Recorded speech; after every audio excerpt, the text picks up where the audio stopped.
I believe I was in a very, very sound sleep.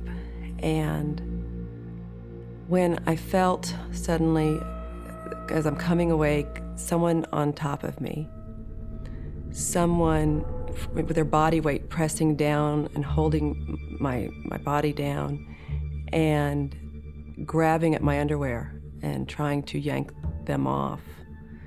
And I was very befuddled. I didn't know what was happening. I'm like, who's here? What's going on? I can still remember from that point in time, though, the feeling of his leg hair against my legs, that coarseness. And I've reached my hands up, and I feel this knife that's being held against my throat. And it was the clearest thought that went through my brain and woke me up. Oh, I'm being raped.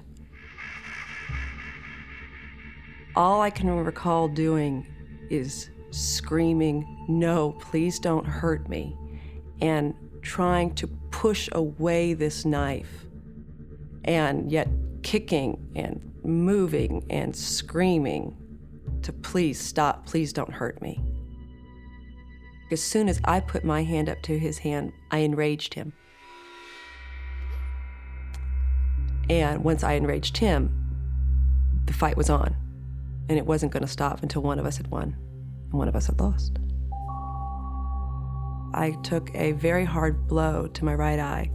There was just this explosion of blood that, like a hot waterfall, just pouring out.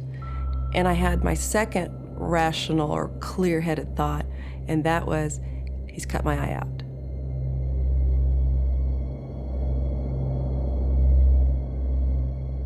I could feel the blade of this knife, and I just felt like I have to get him off of me. I have to stop this. I cannot be raped and I cannot be killed. All I could see of him was the outline of his hair, that it seemed to be fairly short, straight hair. The knife was flailing everywhere. I was screaming so loudly that I later found out approximately 20 people in 15 different units in my apartment complex all woke up to my screams. Everyone heard my screams. Not a single one of those people called the police. He was telling me to shut up.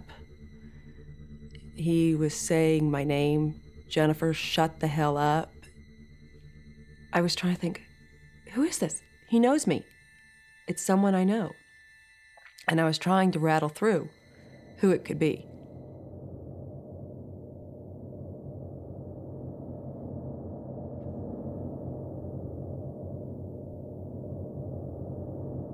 I didn't think of what the next step could be, not until my throat was slit. When my throat was cut, then I knew that was the first time that I thought, I'm gonna die. And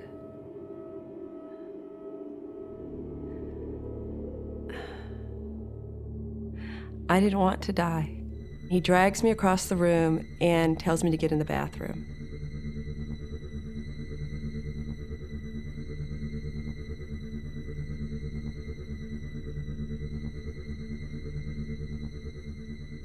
The bathroom didn't have a lock on the door. So the first thing I do when I got in there was press up my body against the door of the bathroom. And I realized that my body standing there is not going to hold it shut. So I slide down, put my back up to the bathroom door and my feet up against the bathtub. And I'm just push and hold as hard as I can. At that moment, or moments, suddenly it's quiet. And I could hear him, and I can still hear today, the sound of him moving in my apartment, grabbing things, moving things.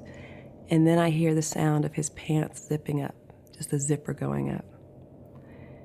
And I keep waiting in there, and I'm bleeding so profusely, and I know it's my throat now.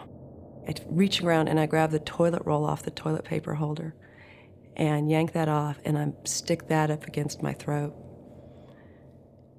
And I wait.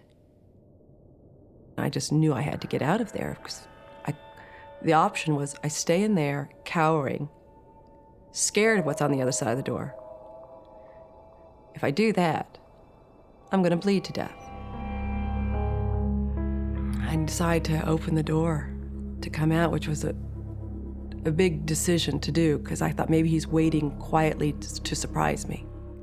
And I crawl out and I find my cell phone and I dial 911.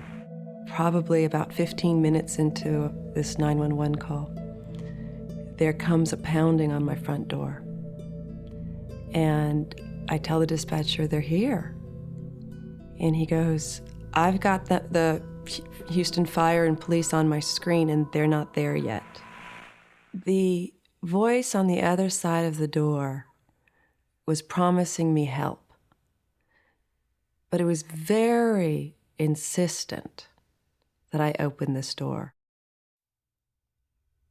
I relate this to my dispatcher, and he says, Jennifer, if you don't know who this is on the other side, do not open the door. This person on the other side of the door continues to knock and to pound, keeps saying his name. He said, I'll show you my badge. Just open the door and let me in.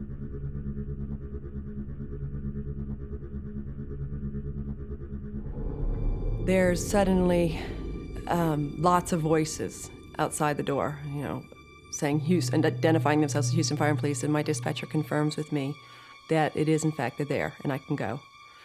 And I open the door and I collapse pretty much out on the floor in the hallway. And the first thing that I hear, with all this going on, is that they have a security guard injured as well. And I started crying. Someone else has been hurt from this.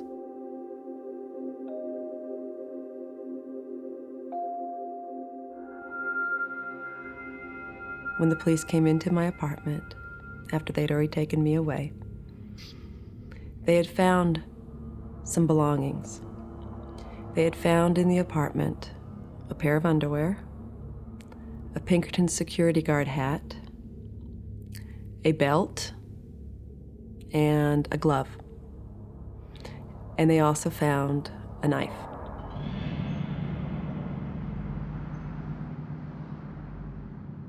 The first thing they do, apparently, is ask, do they want to take his boots? He had cowboy boots on. And he pulls off his boots, and he had white socks on that were splattered with blood. And then they take his shirt, and he has blood on his torso. They take off his pants, and he has no underwear on. The on-duty security guard for my apartment complex had committed this attack. I do believe that had I opened that door, he would have killed me.